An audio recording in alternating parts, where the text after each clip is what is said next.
jadwal pendaftaran dan lain-lain, jurusan apa aja, informasinya semuanya insya Allah udah lengkap, jadi bisa langsung diakses aja.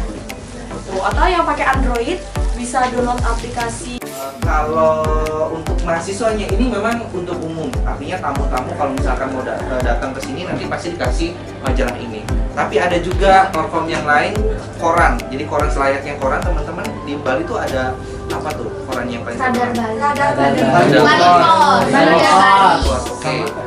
Kalau di sini di internal sendiri ada namanya Bestari. Itu yang isi semuanya mahasiswa. Kalau ini ya ada dosen, mahasiswa, tapi itu berupa prestasi yang dituliskan oleh saya dan beberapa tim yang lain. Terus ada lagi selain juga media sosial, website juga ada dan sebagainya. Tapi untuk kemudian mungkin lebih kalau misalkan semuanya dibahas mungkin nanti kita nggak bisa fokus ya. Jadi kita bakal bahas soal majalah Kronika saja. Majalah Kronika ini majalah yang memang dikeluarkan oleh kampus. Yang kemarin kita baru wisuda kemarin hari Sabtu, ada 977 orang yang diwisuda dan setiap orang tua pasti megang majalah Kronika ini. Ini terbitan Januari.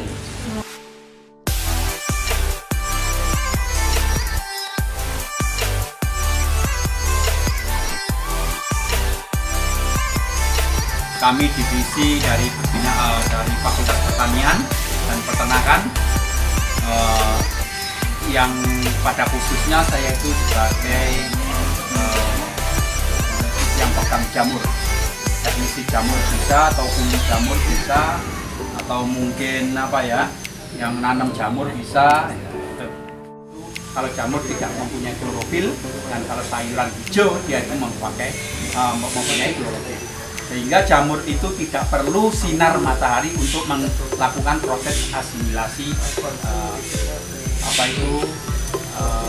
proses pemasakan makanan ya. Sehingga dia itu kenapa kalau dia itu tidak bisa melakukan asimilasi atau fotosintesis yang dibantu oleh klorofil, maka dari itu kita harus mempunyai trik. Berarti jamur itu dia itu tidak bisa memasak tetapi bisa makan ya. Sehingga jamur itu tumbuhnya pada kayu yang sudah lapuk. Kalau tidak lapuk dia itu tidak bisa. Jadi sebenarnya nata tidak harus dari air kelapa. Kalau kalian dekat dengan pabrik tahu misalnya, air yang untuk merebus kedelai itu juga bisa dipakai untuk media pembuatan nata. Tapi nanti namanya jadi nata de soya. Kalau misalkan adanya di sana mahal. Nah yang kita pakai itu adalah air kelapa yang berbuah. Maksudnya di pasar-pasar itu kan buah ya.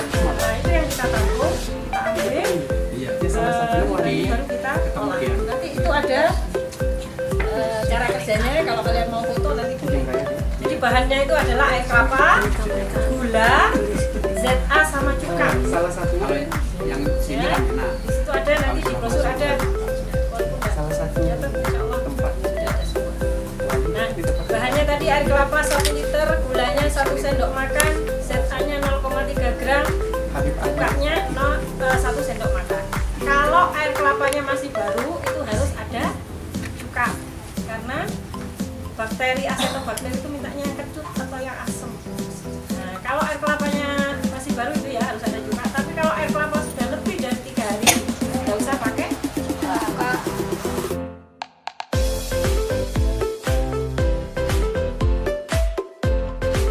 Kita foto. Kita foto ini. Kita tanam, kita rendam.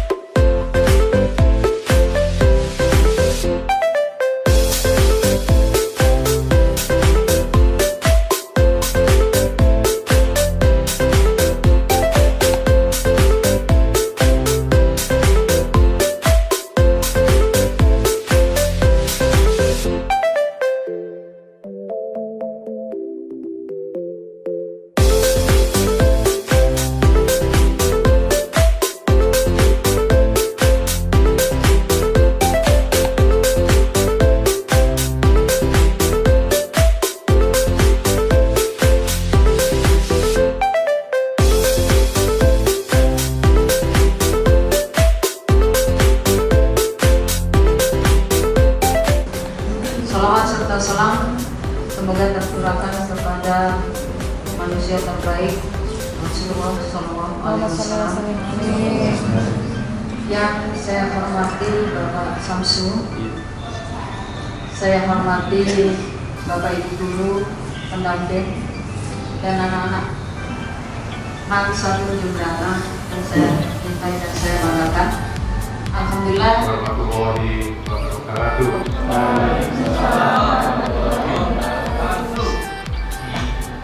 Kita dapat dipertemukan dalam rangka kunjungan studi ya. Jadi MAN 1 Jumlah Bali di Lembaga Vokasi S. Tujon. Mudah-mudahan kunjungan Bapak Ibu ada sekalian ya di Oxford Tujon ini nanti bisa menambah ilmu ya, wawasan ya, ada manfaatnya bagi adik-adik sekalian yang berkunjung pada siang hari ini. Pasti bukan PT ya, bukan CV dan sebagainya, tapi koperasi. Hakikatnya koperasi itu ya beranggotakan orang seorang atau orang-orang ya, bukan kumpulan modal, tapi hubungan daripada orang. Karena ini koperasi. Ya, adik paham dulu ya apa itu koperasi, gitu ya. Jadi koperasi itu definisinya adalah badan usaha ya yang beranggotakan orang seorang atau badan hukum koperasi yang melandaskan kegiatannya pada prinsip-prinsip koperasi sekaligus sebagai ekonomi rakyat yang berdasarkan berlandaskan asas kekeluargaan. Nah, itu koperasi. Jadi koperasi itu terdiri dari orang-orang. Nah, orang-orang berapa bisa membentuk koperasi? Nah, itu. Ini diatur di Undang-Undang Koperasi Nomor 25 Tahun 92. Bahwasanya kalau orang kumpul ya punya usaha sejenis dan kesamaan tujuan seperti itu ya, kalau sudah kumpul minimal 20 orang ini sudah bisa membentuk koperasi. Nah, itu namanya badan usaha yang beranggotakan orang seorang ini. Jadi koperasi ini minimal 20 orang bisa membentuk. Nah, terus tadi itu atau koperasi, badan hukum koperasi. Nah, badan hukum koperasi juga bisa membentuk seperti koperasi SAI ini bisa membentuk koperasi lagi. Nah, kalau koperasi SAI ini namanya koperasi primer yang membentuk orang seorang.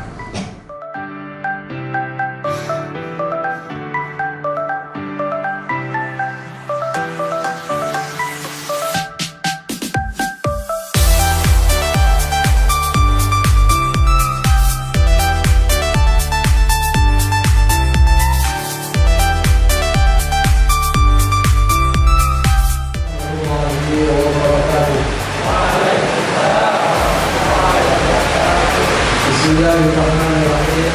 Alhamdulillahirabbil alamin. Asyhadu an la ilaha illallah wahdahu la syarika lah wa asyhadu anna sayyidana Muhammadan abduhu wa rasuluh. Allahumma shalli wa sallim wa barik ala nabiyyina wa habibina Muhammad wa ala alihi azwajihi wa dzurriyyatihi wa sahabatihi wa tabi'in wa man tabi'ahum bi ihsan ila yaumil qiyamah. Yang kami kagumi dan kami muliakan Bapak Pengasuh Pondok Pesantren Agung, yaitu Dr. D. Haji Agus Hasan Kosan FC MAG, dan kami hormati pula jajaran pengurus Pondok Pesantren Agung, Bapak Ibu Dewan Guru dari Kelas 1 Jendela dan para siswa yang kami banggakan dan saya cintai.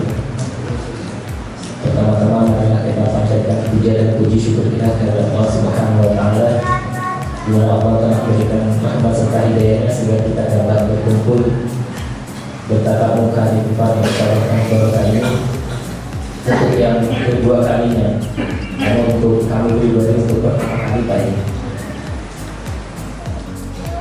Dan mohon maaf dari kami beserta rombongan apabila ada hal-hal yang kurang berkenan tatkala berkunjung ke sini atau tatkala mengikuti rangkaian kegiatan yang ada di sini. Insya Allah nanti apa-apa yang telah disampaikan oleh Pak Yai, insya Allah kami akan laksanakan, insya Allah, agar kami di Bali lebih semangat lagi menjalankan ibadah kepada Allah dan menjaga Islam tetap eksis di Bali. Semoga kita kesini bukan hanya mendapatkan ilmu pengetahuan secara umum, melainkan juga Allah melimpahkan rahmat serta ilmu agama kepada kita secara langsung, insya Allah. Mungkin itu saja yang dapat kami sampaikan. Mohon maaf apabila nantinya ada kekurangan dari kami. Wabillahi taufiq wal hidayah. Assalamualaikum warahmatullahi wabarakatuh. في هذا الموقف شدد عليه ذات الموقف. Kita di hadapan Allah itu ada dua menghadap. Pertama, menghadap kepada Allah melalui sholat, itu di dunia. Kedua, menghadap Allah saat kita di mahsyar. Siapa yang memenuhi hak mauqif pertama, mauqif itu sikap yang pertama, ya, peristiwa yang pertama, kita penuhi hak Allah dalam sholat, maka Allah akan memudahkan mauqif kedua.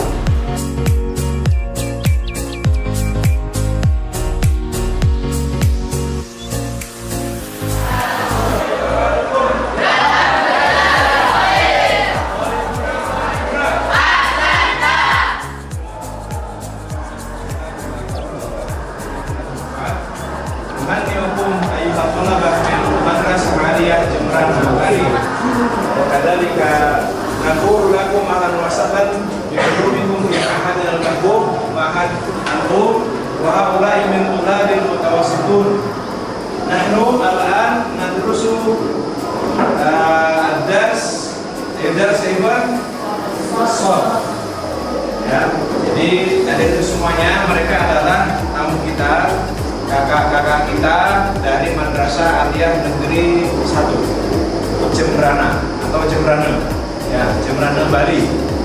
Mereka beliau ke sini ingin belajar bagaimana kalian belajar bahasa Arab.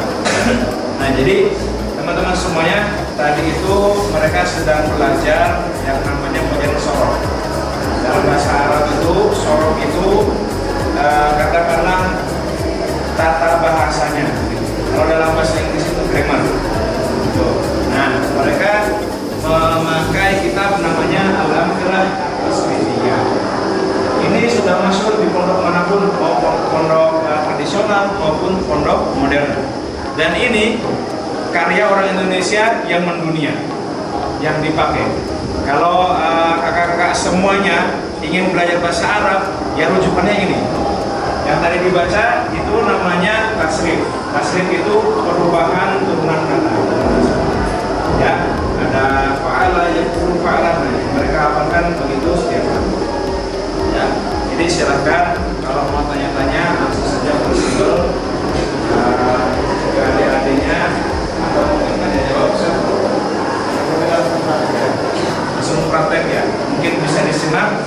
Siapa yang sudah hafal? Sudah ya? Tak pinjam ya. Siapa lagi yang sudah hafal? Ya, Marcel. Mana kitabnya? Ada. Jadi satu disekat berapa ini? Satu kitab saja. Atau ada yang dua, satu meja dua kitab mana? Bisa pinjam dulu. Mana yang dua kitab? Ini ada. Ini ada. Baik ya. Baik. An ibra'u madza hafidtum wa madza taqra'una min hadzal kitab. Ya. Betul. Tadru ba'di. Fa'ala fa'ala fa'alu. Fa'ala fa'ala fa'alu. Fa'alat fa'alata fa'alna. Fa'ala fa'alata fa'alna.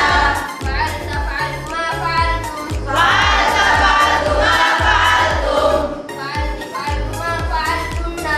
Fa'alti fa'alu ma fa'altunna. Fa'altu fa'alna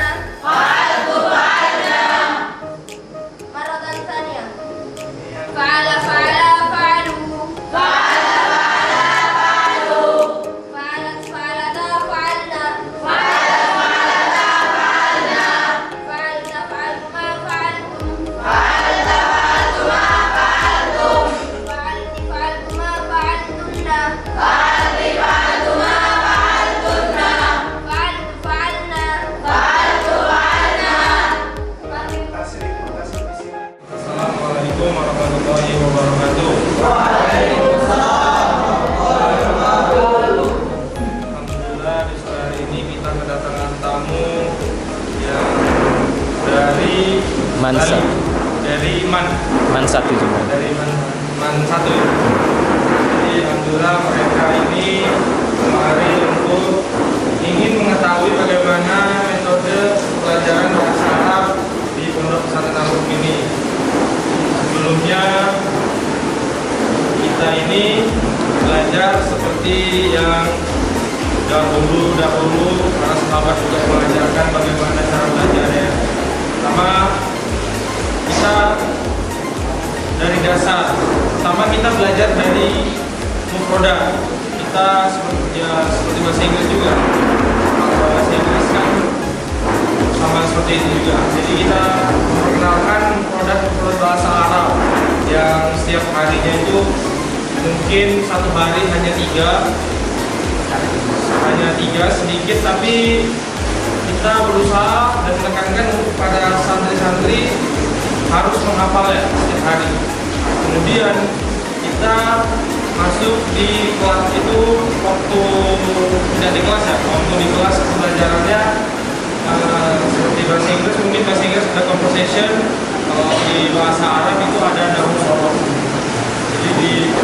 Jadi tidak asal menggunakan bahasa Arab. Jadi pondok pesantren ini juga mengajarkan ilmu nahwu dan sorof.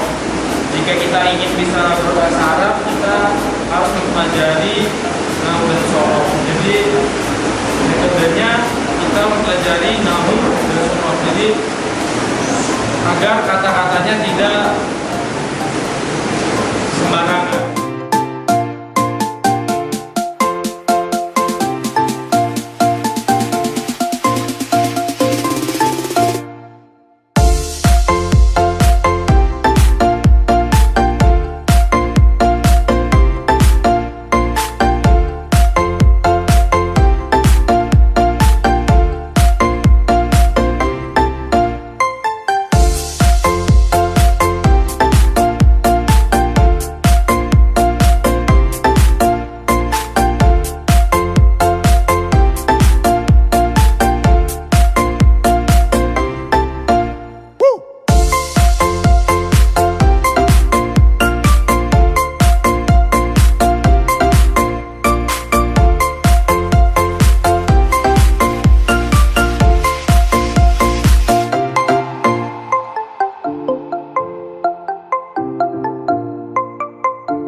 Hongke